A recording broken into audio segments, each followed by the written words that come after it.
kalau kita melihat ya di 1 tahun terakhir perkembangan untuk offline ya, untuk QR itu sebenarnya udah sangat lumayan pesat ya, sangat pesat, terutama sejak timbulnya dari Kris yang diterbitkan di Indonesia di awal tahun lalu di 2020. Dan Dana sendiri melihat sejak Kris itu diadopsi oleh semua pemain-pemain fintech yang lainnya juga, pertumbuhan di pasar dan pertumbuhan di Dana sendiri jauh lebih pesat. Nah, kalau kita melihat di Dana, pertumbuhan itu untuk transaksinya bisa lebih dari 630%, dan untuk volume, untuk value-nya itu bisa sampai 650% pertumbuhannya dari tahun ke tahun. Baik, untuk merchant sendiri mungkin sudah ada pertambahan, berapa banyak merchant yang diajak bekerja sama saat ini? Kalau kita melihat di Kris itu kan sekarang sudah lebih dari 11,4 juta ya untuk yang sudah mengadopsi. Jadi baiknya dari Kris itu adalah semua merchant sudah mengadopsi Kris itu bisa langsung digunakan oleh semua pemain di e-money atau e-wallet. Nah, itulah sebenarnya keuntungannya Kris tersebut. Jadi kalau kita melihat berapa banyak akses yang bisa didapatkan untuk pengguna Dana, yaitu 11,4 juta merchant di seluruh Indonesia. Nah, untuk kami sendiri masing-masing gitu pemain fintech juga kita semua bekerja keras untuk supaya perkembangannya ini jauh lebih pesat, karena kita melihat kan di Indonesia sendiri untuk retail, untuk UMKM masih lebih dari 67 juta merchant yang kita potensi bisa kita adopsikan ke Kris. Baik, artinya masih ada 67 juta target lainnya ya. Baik, kita akan beralih dan juga menyambut Pak Karania Dharma Saputra selaku Presiden Direktur PT Visionet International atau OVO. Pak Karania, selamat datang. Halo, apa kabar? Baik, Pak Karania, kalau tadi di Dana ini katanya pertumbuhannya juga cukup signifikan, lalu bagaimana dengan di OVO? Sama ya, saya kira kalau kita lihat data industri, kita melihat memang terjadi pertumbuhan transaksi non tunai yang eksponensial yang didorong oleh Kris gitu. Jadi saya kira ini inisiatif dari Bank Indonesia memang sangat berhasil. Sebagai gambaran ya, di tahun 2018, jadi ini baru 3 tahun yang lalu, itu jumlah merchant yang mengadopsi transaksi non tunai itu kan baru 600.000 ya, Anneke ya. Nah sekarang itu hanya dalam 3 tahun, ini jumlahnya sudah sebetulnya nih angkanya CNBC mesti diupdate nih.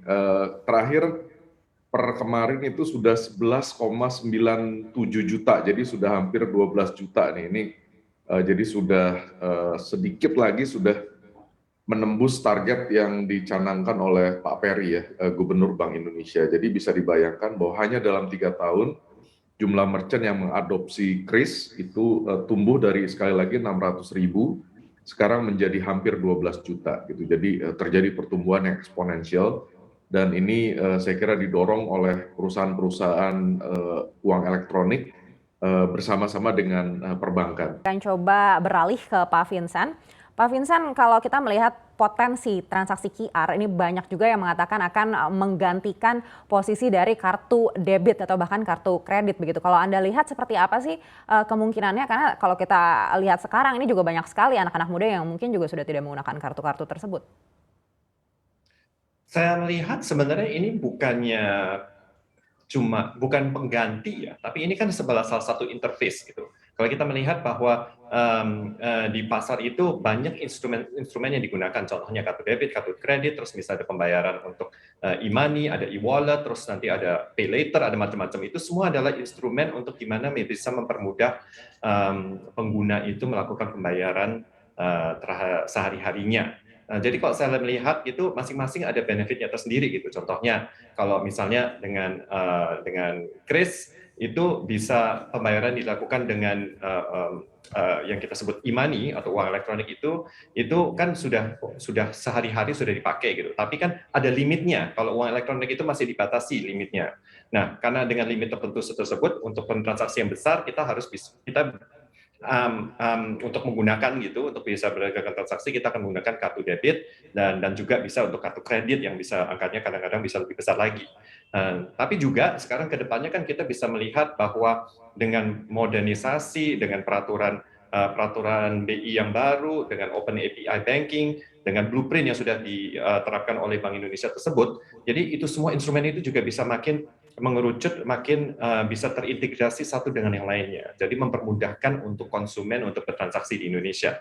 Nah itu sih sebenarnya tujuan pentingnya. Ini bukannya, dan bagi bank ini juga sama. Ini sebenarnya bukannya pengganti atau pengalihan atau disrupsi, tapi ini gimana supaya kita bisa bareng-bareng gitu bekerja sama supaya gimana pengguna itu bisa lebih nyaman menggunakan fasilitas yang sudah mereka miliki melalui institusi finansial yang sudah ada.